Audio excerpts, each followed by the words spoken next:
Bonjour à toutes et à tous, j'espère que vous allez bien. Dans cette vidéo, je vais de façon pratique vous montrer comment vous pourrez premièrement maximiser vos revenus en crypto-monnaie de par plusieurs plateformes.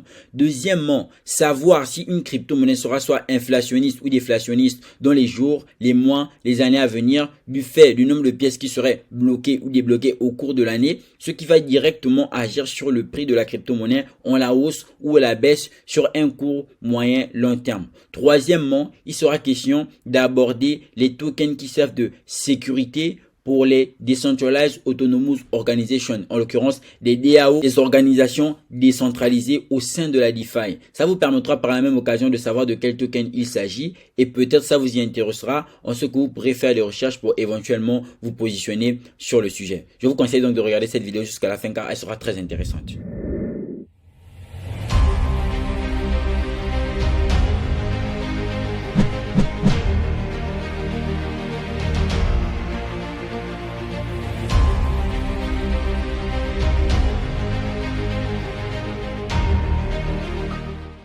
Si c'est ta première fois sur la chaîne, bienvenue sur BizCrypto. Si je te parle de crypto-monnaie et de révolution qu'apporte la blockchain sur plusieurs secteurs. Si cette thématique t'intéresse, je t'invite à bien vouloir t'abonner en activant cette cloche de notification pour ne rater aucune prochaine vidéo. Si tu veux approfondir tes connaissances en crypto-monnaie, je te propose la formation BizCrypto. Il te suffit de cliquer sur le lien en bas de description pour avoir toutes tes modalités d'acquisition. Autant te dire que tu ne peux pas considérablement investir dans le marché crypto ou mieux appréhender le sujet si tu n'es pas préalablement formé. Faute de quoi, tu feras plusieurs erreurs.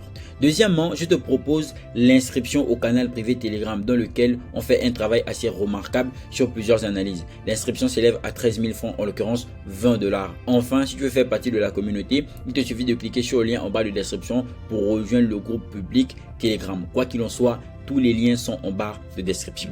Lorsqu'on parle d'intérêt en APR, APY, de revenus de façon globale, consommable pour la généralité sur une période de 1 an, fort de constater qu'on va tout de suite se tourner vers la DeFi, en l'occurrence la finance décentralisée, qui fit naître plusieurs notions telles que le lending, le borrowing pour les plus connus, se résumant par les dépôts et les emprunts.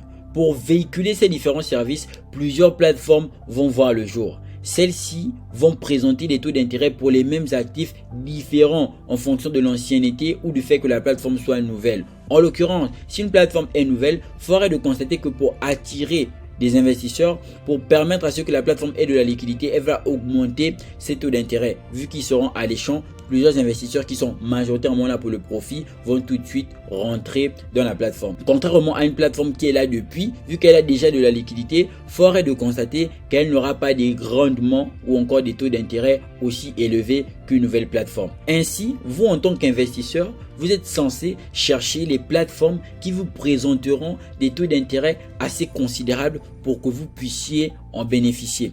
Fort est aussi de constater que ce n'est pas parce qu'une plateforme présente des grands taux d'intérêt qu'elle serait fiable. En l'occurrence, il y a une marge à surveiller pour au moins être sûr que nous ne sommes pas dans une potentielle arnaque. Si nous sommes sur Valas Market de Valas Finance, justement une plateforme qui va permettre de faire de la finance décentralisée, qui me semble-t-il est une plateforme assez juvénile compte tenu du fait de la liquidité qui y est. Vu que pour 968 millions de Valas bloqués sur la plateforme, ceci représenterait seulement une valeur de 500 000 $, en l'occurrence même pas le million. Pour le nombre de Valas bloqués sur la plateforme, en l'occurrence plus de 1 million, on aura 698 000 $ seulement. Et pour un nombre de Valas burn, en l'occurrence brûlés, on aura 128 millions en termes de quantité pour une valeur de 67 000 $ seulement. Compte tenu du fait qu'il n'y ait pas assez de liquidité, qu'on pourrait retrouver des taux d'intérêt qui seraient assez intéressants. Par exemple, ici on a des actifs BNB qui occupe la première position, une taille de marché de 4 millions. Total emprunté 1 million. APY des dépôts s'élève à 1,84% et APY des emprunts s'élève à 8,14%.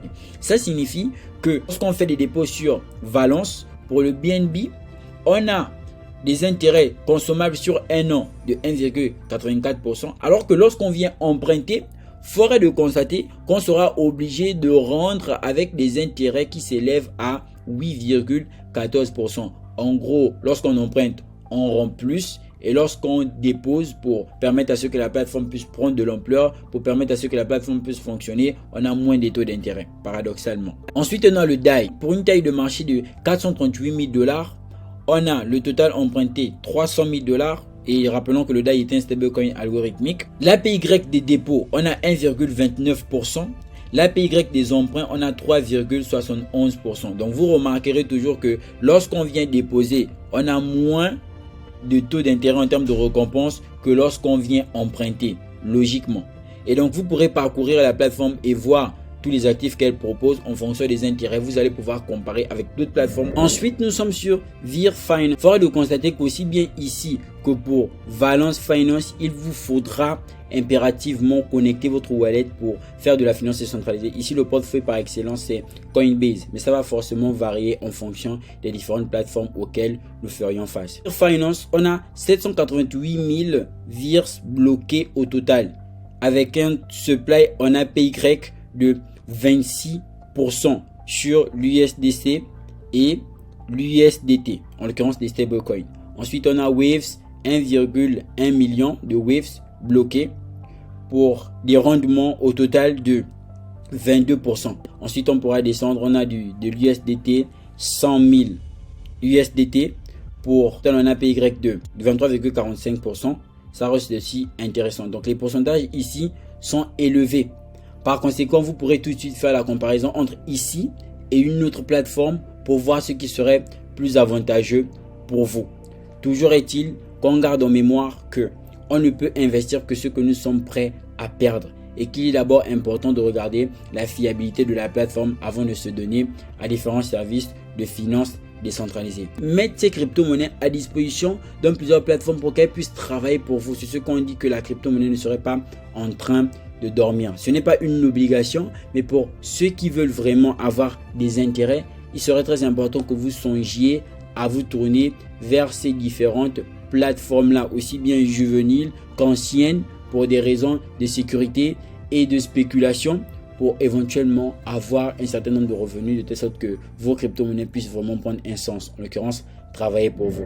Même chose pour cette plateforme qui est Nanoly, qui sert aussi de DeFi. Vous allez pouvoir regarder les intérêts, savoir si les intérêts sont moins intéressants ou plus intéressants que les plateformes vues précédemment ou même d'autres plateformes que vous aurez vues que j'ai pas nécessairement présentées ici.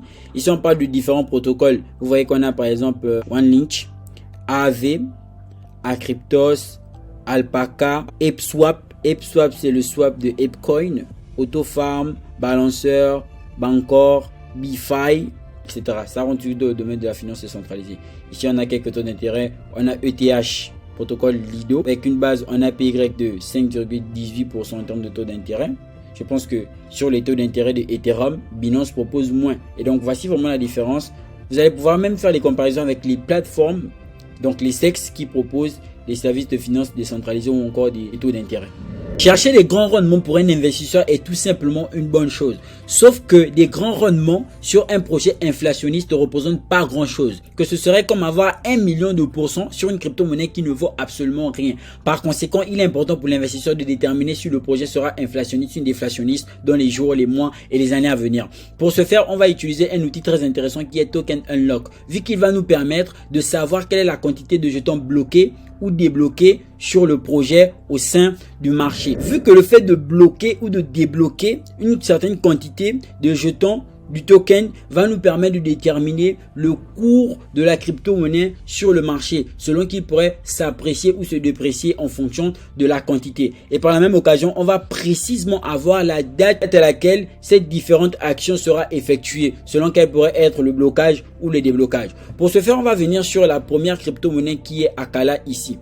Une fois sur Acala, on va se rendre compte que 71% du total supply d'Acala serait tout simplement bloqué. Ce qui serait un bon signe au détriment de ceux qui seraient en circulation qui représentent 28,63%. Dans 6 heures, 43 minutes, 8 secondes, on aura 4 millions d'Acala émis sur le marché, ce qui représente 462 000 $, en l'occurrence 0,47% du total supply bloqué. Ça, c'est tout simplement important, vu que plus le nombre de jetons émis sur le marché serait considérable, plus le prix de la crypto-monnaie pourrait être affecté à la baisse. Vu qu'il y aura une sorte de redistribution de jetons, on pourra bien évidemment le faire avec une autre crypto-monnaie. Je vais par exemple prendre Aptos. Une fois sur Aptos, on se rendra compte que 84% du total supply des Aptos sont tout simplement bloqués au détriment de 15,27% qui seraient en circulation, en l'occurrence débloqués. Et dans 18 jours, 6h42 minutes, 6 secondes, on aura 4 543 478 Aptos qui seront émis sur le marché, ce qui va représenter une valeur de 56 millions, ainsi 0,45% du total supply. Donc, c'est comme dire que les gens pourraient tout simplement débloquer leurs Aptos qu'ils auront fournis au protocole. Peut-être pour vendre ou pas, mais quoi qu'il en soit, ces jetons seront débloqués et à nouveau remis sur le marché. On se rend tout de suite compte que en fonction du prix de Aptos qui est à 12 $, ça pourrait impacter sur le prix. Peut-être pas considérablement, mais vous l'aurez compris, plus il y a de jetons débloqués, plus le prix aura tendance à être impacté. Et moins il y a de jetons débloqués, moins le prix aura tendance à être impacté. Le jeton pourra être soit inflationniste ou déflationniste. En fonction de cela, vous pourrez déterminer si une crypto-monnaie dans les mois à venir pourra perdre de la valeur ou prendre de la valeur. Et ça, ce serait tout simplement intéressant. On pourra venir sur un autre projet, en l'occurrence le Epcoin. On nous dit tout de suite sur le Epcoin qu'en réalité, il y a 57% du total supply sur Epcoin qui serait bloqué et 42% qui serait en circulation. Et que dans 23 jours, on aura environ 15 millions de Aptos qui seront débloqués, ce qui représente 63 millions, en l'occurrence 1,56% du total supply. En fonction de cela, vous pourrez éventuellement approfondir des analyses sur un projet et même essayer de pricer le prix de la crypto-monnaie sur le marché. Pour moi, c'est un outil qui est très intéressant. Si sur DeepDAO, on aura la possibilité de savoir quelle est la trésorerie en termes de tokens des différentes organisations décentralisées. Ici, on a Uniswap en première position. On voit que Uniswap utilise comme trésorerie de Uni, Ethereum et deux autres crypto-monnaies dont j'ignore complètement l'existence. Après, on a BitDAO. On aura Bit, le token de l'organisation tout simplement. Et on aura de l'Ethereum, de l'USDC, du stablecoin et de l'USDC, de l'USDT et du FTT. En l'occurrence, le jeton de gouvernance de FTX. Ainsi de suite, ainsi de suite, ainsi de suite, ainsi de suite, ainsi de suite. Donc vous pourrez regarder en fonction des différents protocoles de DeFi que vous connaissez, les tokens qu'ils ont, pour éventuellement dire et savoir si ça pourrait vous intéresser. Alors ici, nous sommes plus sur des stablecoins pour ces différentes plateformes de lending, de borrowing, en l'occurrence de finances décentralisées. Ainsi, j'espère vraiment que cette vidéo elle était très intéressante. Le but, c'était vraiment de faire en sorte que vous puissiez aujourd'hui voir comment augmenter vos intérêts. Deuxièmement, voir dans quelle mesure un jeton sera soit inflationniste ou déflationniste dans les années à venir pour essayer de pricer son prix.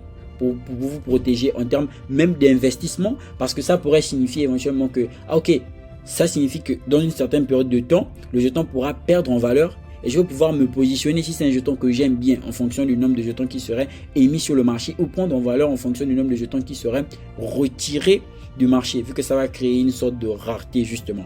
Et enfin, regardez la réserve de valeur, enfin la trésorerie des applications décentralisées qui aujourd'hui sont là pour nous fournir de la finance décentralisée. Et donc ça, ce serait tout simplement très intéressant. Donc j'espère vraiment que la vidéo a été très intéressante. N'oubliez surtout pas de me dire ce que vous pensez en commentaire. D'ici là, on se retrouve très bientôt dans une nouvelle prochaine vidéo. Bienvenue sur Wiz Crypto. Peace out.